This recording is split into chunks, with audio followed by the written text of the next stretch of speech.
लक्षात घ्या की मराठवाड्यात नाही तर संबंध देशभरामध्ये या देशातली मायबाप जनता तिसऱ्यांदा या देशाचं पंतप्रधान करण्यासाठी महायुतीच्या म्हणजेच इंडियाच्या मागं आदरणीय नरेंद्रभाई मोदींच्या मागं खंबीरपणानं दिसते आहे। मी आज या ठिकाणी मानवतला परभणी जिल्ह्यातल्या 3 तालुक्याच्या महायुतीच्या मेळाव्याच्या निमित्तानं इथं आलो होतो। आज बोलत असताना ही अभूतपूर्व गर्दी पाहत असताना आणि त्यांच्या डोळ्यामध्ये तिसऱ्यांदा मोदी साहेबांना पंतप्रधान करण्याचा निश्चय मी हे स्पष्टपणानं पाहत होतो।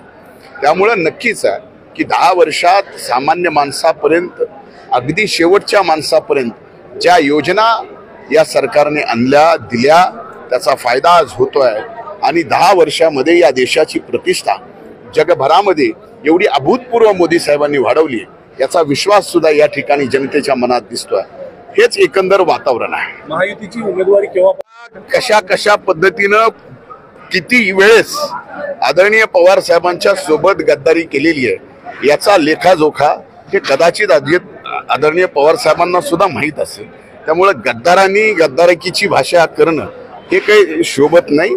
आमचं फक्त एवढंच आहे की आम्ही आणखीनही मर्यादा ठेवून बोलतोय।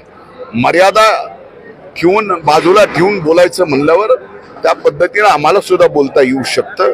कोण खरा गद्दार आहे आणि कुणी घरात पार आगडोम लावून सगळ्या गोष्टी केलेल्या आहेत हे 19लाही माहीत होतं आणि 22 आता 23ला सुद्धा माहिती आहे। त्यामुळं घराण्यातला वाटोळ करण्यामध्ये खरे गद्दार कोण आहे हे ज्यांचं तुम्ही नाव घेतलं ना ते